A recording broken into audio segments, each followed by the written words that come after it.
Okay, good morning, Year 7. I hope you're well and you have been enjoying your dystopian novels research project. This lesson is designed to enhance your experience that you are having of your dystopian novels, and today we're going to look very specifically at the text of Noughts and Crosses.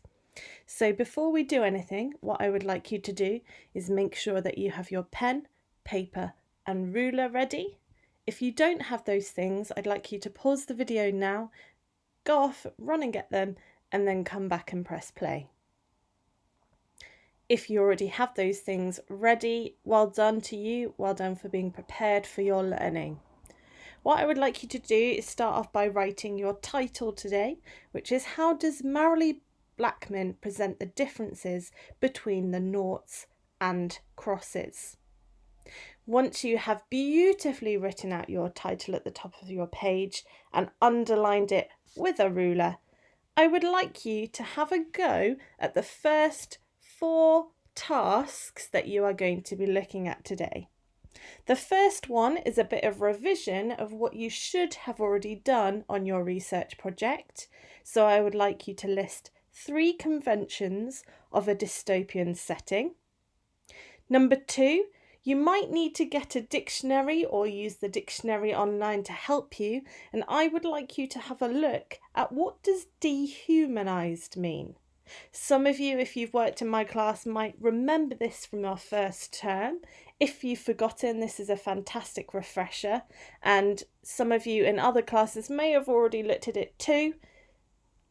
If not, that's also okay because you're going to find out now using the dictionary. Number 3, same again, you're going to need your dictionary. What does homogenized mean? And the same for number 4, what is a social class? Once you're ready to attempt those questions, I'd like you to pause this video, have a go at them, and press play when you have the answers ready for me. Lovely. And once you have those answers, we're going to run through them now. So number 1, list 3 conventions of a dystopian setting. Obviously, in my list, I have quite a few more than 3. I wanted to cover a wide range of them for you. As you can see in my list, I've also highlighted in green some trickier words that you might not be familiar with. If you're wanting an extra challenge today, my suggestion is that you stop the video before I go any further and you use the dictionary to have a look at these words too to be able to add them to your vocabulary. If you want to carry on with the lesson, that's fine. I'm going to go through and explain them now. But if you're going to pause the video, please could you do that now? Okay, so number 1 in my list, propaganda is used to control the citizens of society. Okay, if you're not sure what propaganda is, I think most of you will be, especially through studying things like history. Propaganda is information that is often biased or misleading. So that means it promotes one particular cause or person or point of view rather than looking at a whole balanced point of view. So propaganda is used to control the citizens of society. Number 2, information, independent thought, and freedom are restricted.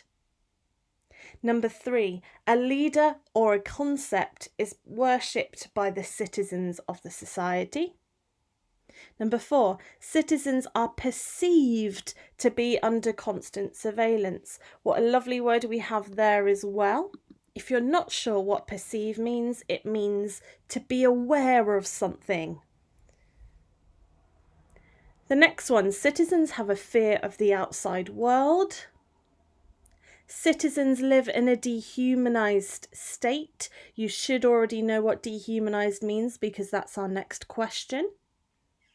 The natural world is banished and distrusted.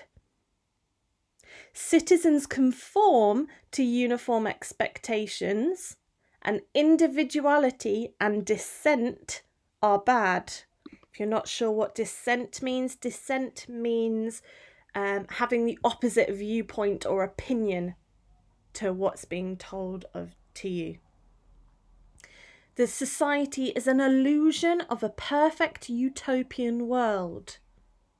Now, an illusion is a false idea about how something is or is running, or about a false idea about somebody in particular. As we've been studying dystopian worlds, you might already know what utopian worlds mean, or you might be able to figure it out if I tell you it's like the opposite of a dystopian world. So it is a world that is aiming for everything being perfect, a state where everything is the ideal, and it's aiming for that perfect set of circumstances where everybody is happy.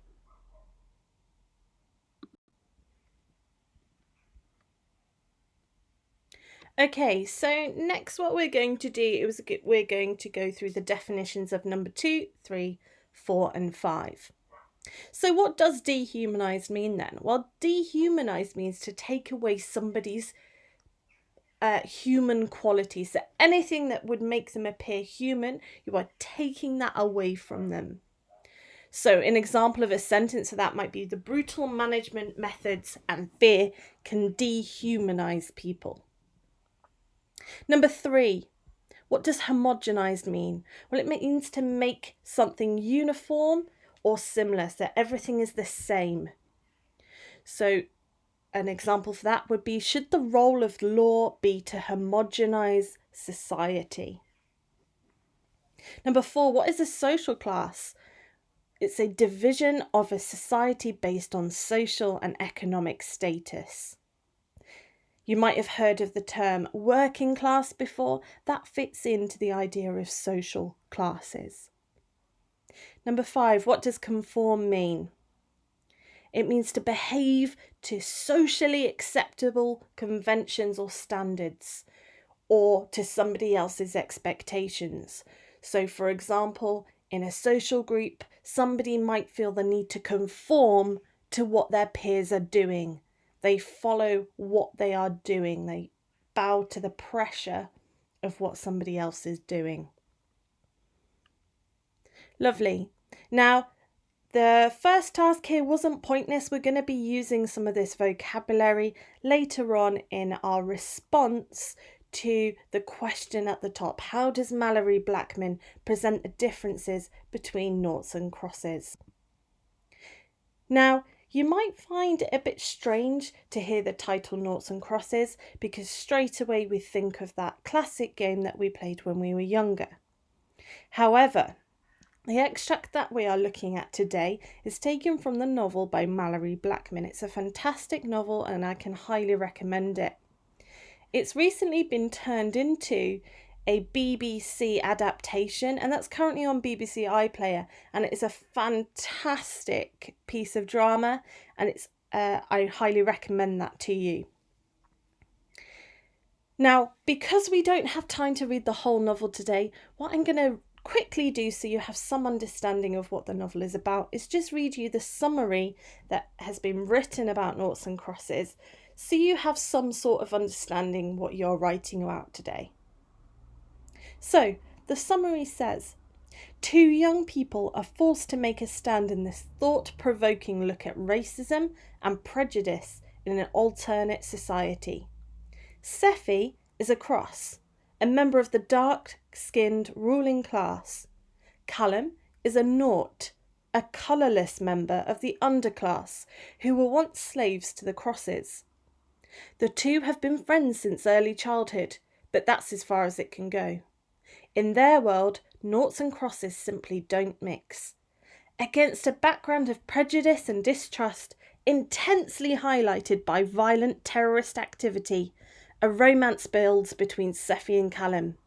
A romance that is to lead them both into terrible danger. Can they possibly find a way to be together? Not dissimilar to Romeo and Juliet, Noughts and Crosses' plot explores themes of racism, prejudice and politics, and is narrated by the 2 main characters, Sephi, a cross, and Callum, a nought. Having been friends since childhood, as they both grow older, It soon becomes clear that living in a segregated society in which dark-skinned Sephi is of the ruling class compared to colourless Callum, who belongs to the underclass, will not only affect their friendship but also lead to a heartbreaking climax for them both. Okay, so there's just a snapshot image of the BBC adaptation that has been created. Like I said, that's currently on BBC iPlayer. So maybe what you'd like to do over the summer is to maybe get hold of a copy of Noughts and Crosses. If you don't have access to the book, there is a copy online that you're able to read. And then maybe it might be a good idea to have a watch of the iPlayer adaptation once you've read the book, because that's a fantastic way to explore the plot and characters. Okay, so this is the extract that we are looking at today. It's not too long, as you can see, but I want you to pay close attention because we are going to be answering some questions about what is happening in this extract once I've finished. So, it says, our car drew up outside Hewmet Prison, 10 to 6. There were cars ahead of us and cars behind, and people walking in on foot. All the Noughts walking through the pedestrian entrance were dressed in black, and not one of them spoke. Every expression was a reflection of the one before it and the one after. When we reached the entrance of the prison, Dad flashed his ID card at the 2 security guards by the gates. We were waved straight through. What on earth were we doing in Hewmet Prison? Why did I have to put on my Jackson Spacey dress, no less, to go to a prison? We were taken out into the prison courtyard. The early evening air was humid and uncomfortable. Our car was air-conditioned, so I hadn't realised how unpleasant it had become outside. Already, my dress was beginning to stick to me. Half of the prison courtyard was taken up by seats placed in tiers, whilst most of the rest of the space was bare.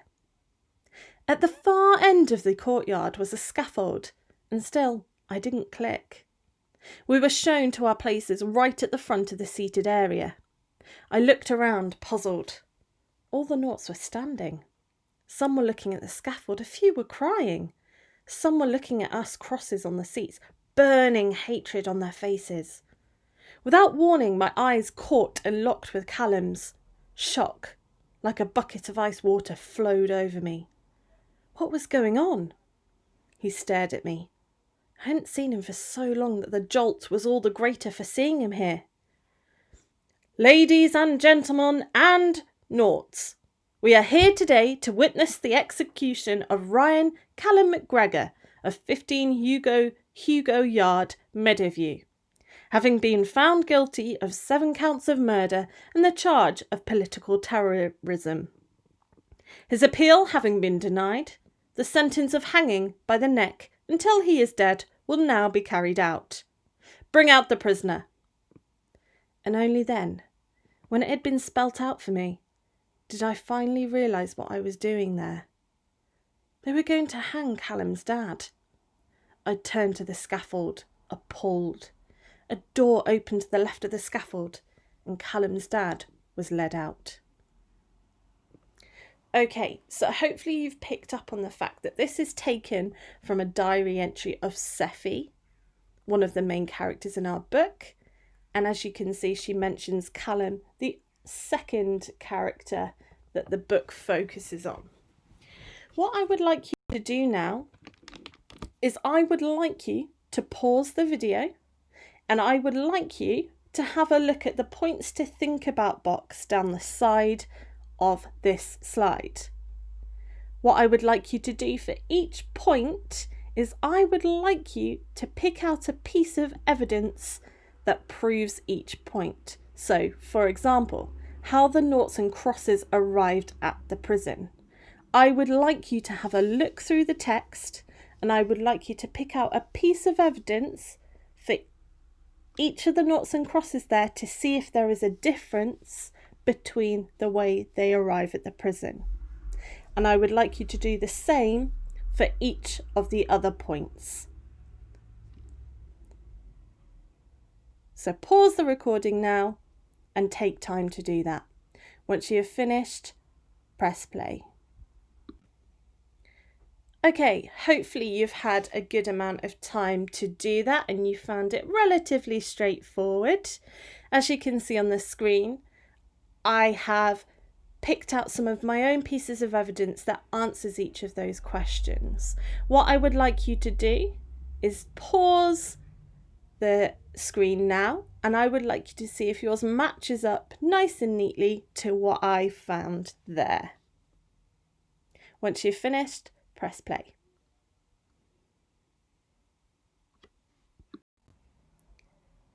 Okay, brilliant. So you should have had a go at that task now. And we're going to go through some very quick answers. So, ladies and gentlemen, where they are nouns that have been used there. And I would like an answer to that question. If the crosses are being recognised in more detail, what might this suggest about their social status? Well, it might suggest to us that actually they are viewed as better or higher and actually individuals who have something to contribute to society. What might the reason be that they are mentioned first? Well, very similar to that second question. It suggests that actually they are more important and they are given more recognition in the society that they are currently living in. Noughts. What is this word class? It's another noun. Why has it been separated from ladies and gentlemen? Well, there it demonstrates a very clear separation between how the crosses are viewed as individuals and they are individually looking at gender, and the noughts who have been homogenized. Remember that word we looked at the beginning? They have been homogenized as one group and some of their identity is being taken away from them. What might that suggest about how the noughts are viewed? Well, it suggests that they might be dehumanized by society in some way. Again, we're using that vocabulary, so if you're not sure, use your work at the start. They are being dehumanized in some way, and they are viewed as less than the crosses. Could there be a reason why noughts is at the end of the list? Well, they could be viewed as less important. They might be viewed as an afterthought, not as important as those crosses again. So here in this very short phrase, there is a clear difference between how the noughts and crosses are presented and treated within the novel. And what we're going to do now is we're going to practice writing one of those paragraphs that I'm sure you've practiced in class with your teachers in response to this question. So I'm sure you are very familiar with this sand timer and these titles that you're supposed to use in writing your response. We have our big idea, we have our quotation, we then zoom in to have a look at some techniques or methods, and then we zoom out again to look at how does that affect the reader. And how does that link back into our question and tell us about the differences between the noughts and crosses? What I'm going to do is I'm going to pause the next screen, because here I have some lovely sentence starters that you can use to help respond to this question. Remember, we've already broken down our quote, ladies and gentlemen, and noughts. So you can use that as part of your response. Remember, the question is, how does Marilee Blackman present the differences between noughts and crosses? We've broken it down, we've looked at our quote, and we've also looked at some vocabulary which can support your response to that. So as you can see at the bottom, I've put a challenge task. I would like you to try and include some of that vocabulary that we've looked at already in your response. Remember, you need to lay out clearly what are the differences between the noughts and crosses and how is it shown to us. What I would like you to do now is I would like you to pause the screen and have a go at writing that response. And then we're going to come back as a group together and have a look at an example and break it down, and then you're going to edit your response based on what we're looking at. So pause the screen now and have a go at using those sentence starters to respond to that question at the top of the screen.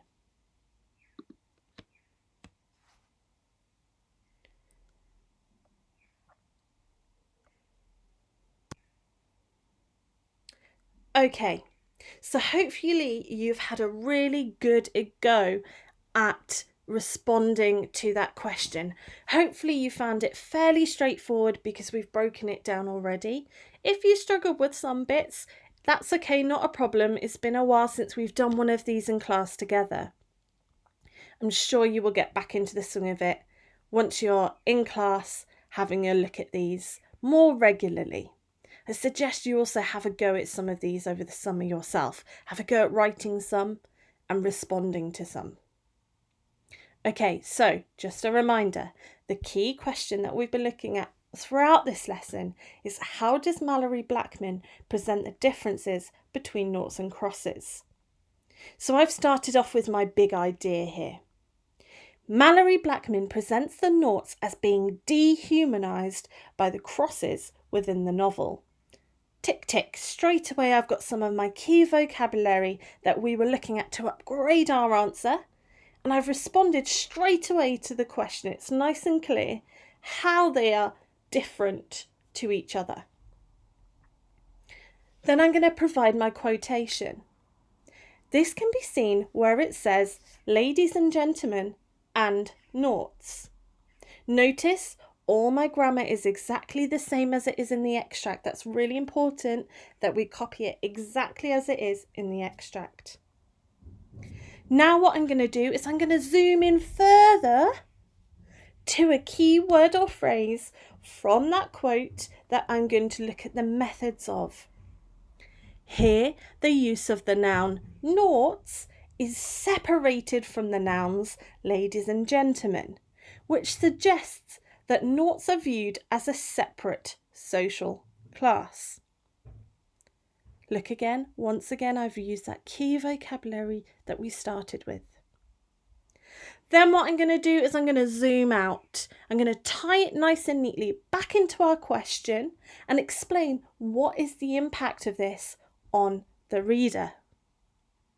So it says, as a result, the reader believes the noughts have a lower social status than the crosses because they are being homogenized as one group, and even their gender is not considered as important. But they have been separated even further by the crosses. So what I have done there is I've got my key vocabulary, I've linked it nice and neatly back into the question and explained how this impacts the reader. If in your response you've put something, this makes the reader feel sad, this makes the reader want to read on, that isn't detailed enough for what we require of you. So you might need to edit your work and upgrade your response. And that's absolutely fine. As you can see, I've made a tiny mistake in one of my words where it's meant to say the reader believes, not the reader believe. So it's really important to go over and check your work and edit it and correct those mistakes. Okay then. Well done for that year 7. It's been lovely to be able to deliver this to you today. I hope you are all well and keep safe and keep reading and keep exploring some new books because there's lots out there and lots of fantastic genres to get your teeth into. Goodbye for now.